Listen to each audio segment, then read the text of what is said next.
नमस्कार and welcome to all of you in global lookout. दोस्तों, जब भी गवर्नमेंट कोई डिसीजन लेती है तो उसके इर्द गिर्द जो चर्चा होती है वो काफ़ी ज़्यादा होती है। इस बारे में डिबेट डिस्कशन बहुत ज़्यादा होता है कि गवर्नमेंट को ये डिसीजन लेना चाहिए था कि नहीं, क्या ये डिसीजन लेके गवर्नमेंट ने कुछ गलत तो नहीं कर दिया। ये सब चीज़ हमेशा से और हर जगह ही होता है और होना भी चाहिए। ये डिबेट और डेलिब्रेशन बहुत ज़्यादा इंपॉर्टेंट चीज़ होती है, डेमोक्रेसी का बहुत इंपॉर्टेंट पार्ट है। लेकिन अगर मैं आपसे पूछूं कि क्या कोई ऐसा डिसीजन आप लोग बता सकते हो गवर्नमेंट ऑफ इंडिया का, उसकी फॉरेन पॉलिसी से रिलेटेड, आज़ादी से लेके अब तक का, जिसे ये कहा जा सके कि ये बहुत ज़्यादा वाइजेस्ट, बहुत ज़्यादा इंटेलिजेंट और क्लेवर डिसीजन था गवर्नमेंट का, तो क्या आप लोग बता पाओगे? चलो छोड़ो आप लोग, मैं खुद ही बताता हूँ। दरअसल हुआ क्या था ना कि एक ऐसा ही डिसीजन गवर्नमेंट ने आज से 20 साल पहले लिया था और वो डिसीजन था यूएस को मदद देने से मना करना। जी हाँ, बिल्कुल सही सुना आप लोग ने। यूएसए को मदद भेजने से इंडिया ने मना कर दिया था और ये डिसीजन आज के टाइम में आप लोग देखेंगे कई आर्टिकल ऐसे छप रहे हैं जिसमें ये कहा जा रहा है कि बहुत ही ज़्यादा इंपॉर्टेंट और बहुत ही ज़्यादा क्लेवर डिसीजन था इंडिया का। उसने बहुत बड़ी गलती करने से इंडिया को बचा लिया। इस वीडियो में हम लोग यही देखेंगे कि क्या ये डिसीजन था और क्या पूरा इशू था। बहुत कुछ आप लोग को जानने को मिलेगा इस वीडियो में, बस आपको एंड तक बने रहना है। और अगर वीडियो अच्छा लगे तो लाइक, कमेंट, शेयर, सब्सक्राइब जरूर करना है। यूएसए के इराक इन्वेजन के बारे में हो सकता है आप लोग ने पहले भी सुना होगा। मार्च 2003 में यूएसए ने इन्वेड किया था इराक को, और सिर्फ यूएसए ही नहीं, उसके साथ 30 और कंट्रीज थी जो कि डायरेक्टली और इनडायरेक्टली यूएसए को सपोर्ट कर रही थी। ये पूरे कोलिशन जो था इसने इराक पे अटैक किया और रीजन ये दिया गया कि जो सद्दाम हुसैन है, जो कि लीडर था उस समय इराक का, वो वेपन ऑफ मास डिस्ट्रक्शन बना रहा है। वेपन ऑफ मास डिस्ट्रक्शन दरअसल बहुत ही ज़्यादा बड़ा टर्म है। इसके अंदर न्यूक्लियर वेपन हो गया, बायोलॉजिकल वेपन हो गया, केमिकल वेपन हो गया, या इस तरीके की बाकी भी जो वेपन्स है जो कि लार्ज एरिया में अपना इम्पैक्ट जो है वो डाल सकते हैं, उसको कहा जाता है, उसको इसमें इंक्लूड किया जाता है। तो वो इल्ज़ाम लगा सद्दाम हुसैन पे कि ये वेपन ऑफ मास डिस्ट्रक्शन बना रहा है। हालांकि ये जो इल्ज़ाम था ये बाद में गलत निकला। आज के टाइम में सबको ये पता है कि ये झूठा इल्ज़ाम लगाया था यूएसए ने इराक पे, लेकिन ये रीज़न देख के उस समय अटैक कर दिया गया। और साथ ही साथ ये भी बोला गया कि सद्दाम हुसैन का जो ऑथोरिटेरियन रूल है इराक पे, उससे हम लोग इराक के लोगों को मुक्त करना चाहते हैं। प्लस आप लोग को पता होगा कि 2001 में यूएसए पे टेररिस्ट अटैक भी हुआ था। 9/11 का अटैक आप लोग ने कई बार सुना होगा। उसको लेके भी सद्दाम हुसैन पे इल्जाम लगा कि अलकायदा के जो टेररिस्ट हैं उनको इराक में हाइड आउट प्रोवाइड किया जा रहा है, उनको सपोर्ट मिल रहा है इराक की तरफ से, और इसीलिए इराक को इन्वेड करना, इराक पे अपना कंट्रोल बनाना जायज़ है।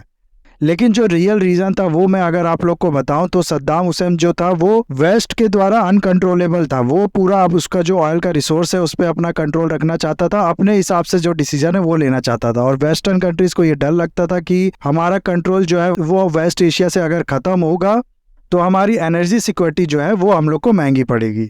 इसीलिए वो मिडिल ईस्ट पे पूरा कंट्रोल बनाना चाहती थी और मिडिल ईस्ट में उन रूलर से हेट करती थी वेस्टर्न कंट्री जो कि इंडिपेंडेंट विचार रख, जिसको कंट्रोल नहीं किया जा सकता हो। खैर ये सब तो दूसरी बात हो गई, लेकिन जैसा कि मैंने आप लोग को बताया कि इन रीजंस का हवाला देते हुए यूएसए ने अटैक कर दिया इराक पे। और इस अटैक और इस इन्वेजन से पहले फरवरी में ही यह इन्वेजन किया था यूएसए ने मार्च 2003 में, और इससे एक महीना पहले फरवरी से ही इंडिया को भी यूएसए परसुएट करने लगा था कि इंडिया भी हम लोग का ये जो कोलिशन है इसको ज्वाइन करे और यूएसए को डायरेक्टली और इनडायरेक्टली सपोर्ट प्रोवाइड करे। इंडिया के उस समय अटल बिहारी वाजपेयी जी जो थे वो प्राइम मिनिस्टर थे। उनका पहले तो कहना था कि ये जो इन्वेजन हुआ है ये यूएन के मैंडेट के बाहर हुआ है, इसीलिए ये इलीगल है। अगर यूएन बैक करता इसे तब हम लोग इसको सपोर्ट कर सकते थे। लेकिन फिर ब्राजेश मिश्रा जो कि उस समय के एनएसए यानी कि नेशनल सिक्योरिटी एडवाइजर थे और प्रिंसिपल सेक्रेटरी थे प्राइम मिनिस्टर वाजपेयी के, ये मई में जाते हैं यूएसए और फिर इनसे भी जो उस समय के यूएसए के प्रेसिडेंट थे जॉर्ज बुश यही रिक्वेस्ट करते हैं कि इंडिया को अपनी ट्रूप्स भेजनी चाहिए इराक में। उसके बाद से फिर इंडिया में इसको लेके जो डिबेट है वो काफ़ी ज़्यादा होने लगती है। पूरा पार्लियामेंट, पूरा कैबिनेट, यहाँ तक कि पूरी पब्लिक जो है उनके मिक्स्ड व्यूज़ होते हैं। कुछ लोग इसको सपोर्ट करते हैं कि हाँ इंडिया को भेजने चाहिए अपने ट्रूप्स, और कुछ लोग इसके अगेंस्ट में बोलते हैं। यहाँ तक कि एल के अडवाणी जी जो थे वो भी इसके सपोर्ट में थे कि ये ट्रूप्स जो है इंडिया को भेजनी चाहिए इराक में। और अरुण पुरी ये एडिटर चीफ थे इंडिया टुडे के, इनका यहाँ पर स्टेटमेंट जो है आप लोग यहाँ पर पढ़ सकते हो।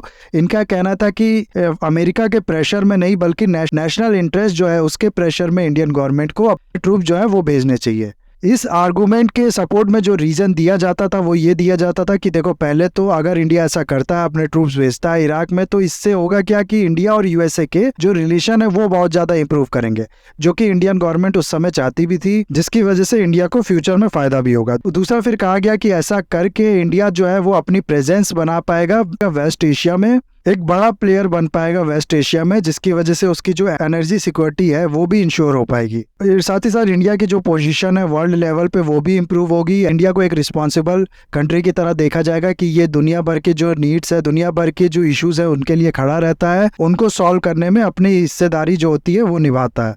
लेकिन कुछ लोग ऐसे भी थे जो इसको अपोज कर रहे थे, इसके सख्त खिलाफ थे। उसमें खासकर से जो अपोजिशन पार्टी थी उस समय की वो, प्लस लेफ्ट पार्टीज जितनी थी वो इसको अपोज कर रही थी कि इंडिया को अपने ट्रूप्स नहीं भेजने चाहिए इराक में। और यहाँ तक कि जो लोगों का सपोर्ट था, यानी कि पब्लिक का सपोर्ट था, वो भी नहीं था इस चीज़ में।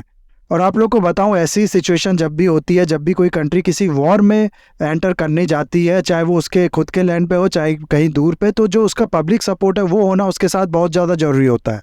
लेकिन इस चीज़ में पब्लिक सपोर्ट था नहीं। साथ ही साथ जो पीएम वाजपेयी थे वो खुद ही इसके खिलाफ थे, वो भी नहीं चाहते थे ऐसा करना, और कैबिनेट ने भी इसको उतना सपोर्ट जो है वो दिया नहीं। और आर्गुमेंट ये रखा गया और सवाल ये पूछा गया कि पहली बात तो ये चीज़ क्लियर नहीं है कि इंडिया के जो ट्रूप्स हैं वो किस लिए बुलाए जा रहे हैं, वहाँ पर क्या करने के लिए बुलाए जा रहे हैं, क्या इनको वॉर जो है वो लड़नी पड़ेगी।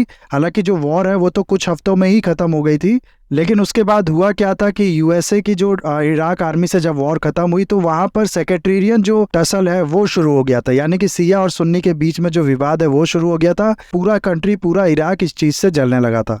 प्लस यूएसए कह रही थी कि हम लोग रीबिल्डिंग का भी काम करेंगे इराक का। तो ये चीज़ क्लियर नहीं था कि इंडिया के जो ट्रूप्स है वो किस लिए बुलाए जा रहे हैं वहाँ पर, इंसर्जेंट जो थे उनसे लड़ने के लिए या फिर रीबिल्डिंग के काम के लिए, पीस के काम के लिए, उन पीस के काम के लिए बुलाए जा रहे हैं। और साथ ही साथ ये भी कहा गया कि अगर ये ट्रूप जाती है तो वहाँ पर ये रिपोर्ट किसको करेगी, यानी कि किसके अंदर हमारी जो ट्रूप्स होगी वो काम करेगी, किसको आंसरेबल होगी ट्रूप। इंडिया की गवर्नमेंट जो है वो चाहती नहीं थी कि इंडिया के जो ट्रूप्स है वो अपने एक्ट के लिए यूएसए को आंसरेबल रहे, यानी कि यूएसए के जो ट्रूप्स है उसके अंडर काम करे।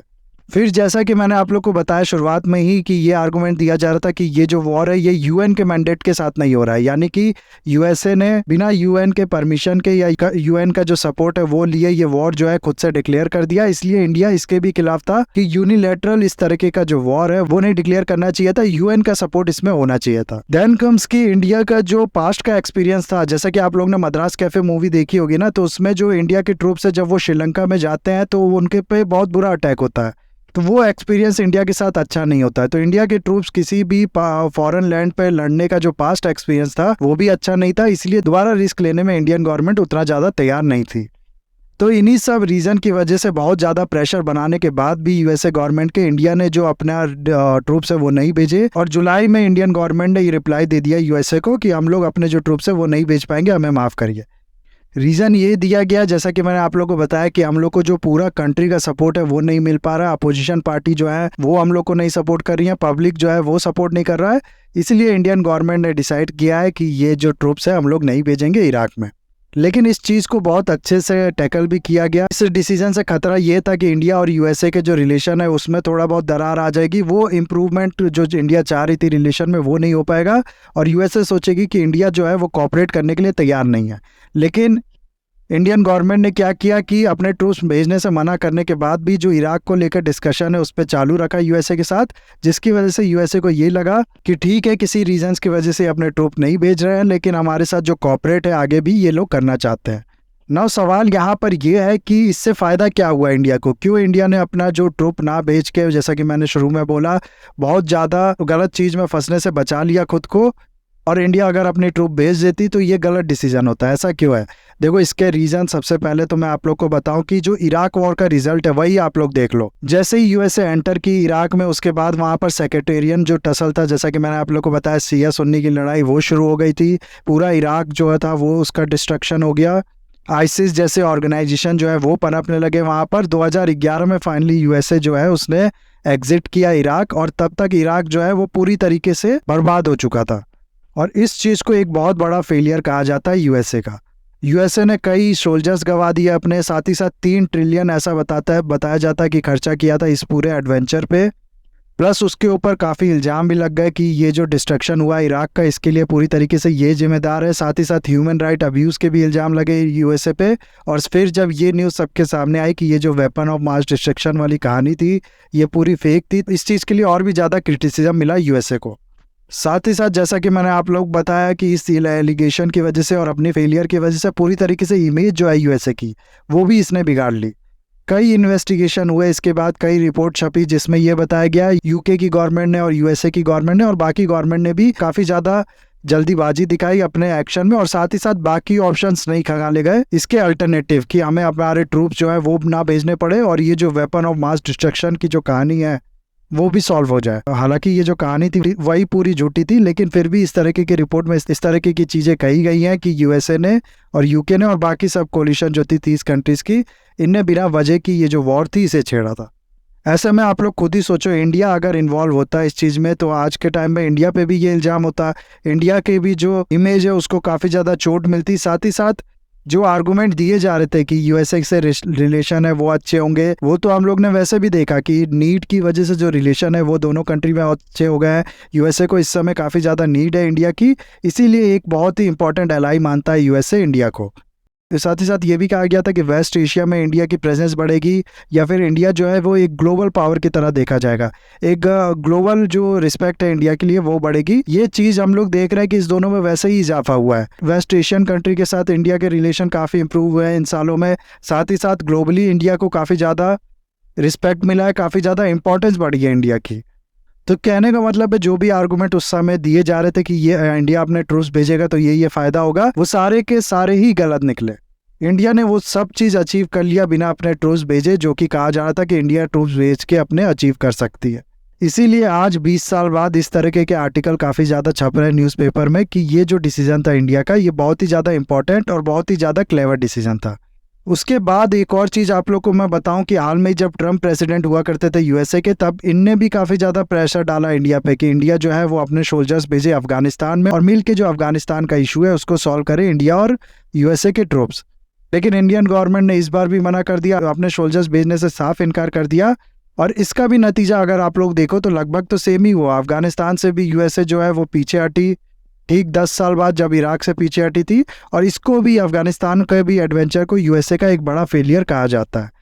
तो इसमें भी इंडिया गवर्नमेंट ने जो उसका इमेज था, जो उसका इंटरेस्ट था, उसको देखते हुए अपने ट्रूप्स नहीं भेजे और एक मेरे हिसाब से बहुत ही ज़्यादा सही डिसीजन लिया।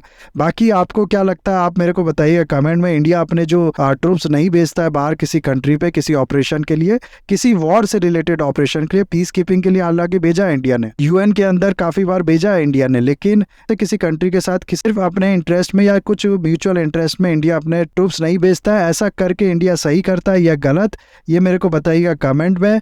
बाकी इस वीडियो को मैं यहाँ पर करता हूँ खत्म। आई होप ये वीडियो आपको अच्छा लगा होगा। इसे लाइक कमेंट शेयर सब्सक्राइब जरूर कीजिएगा। That's all, have a nice day, take care.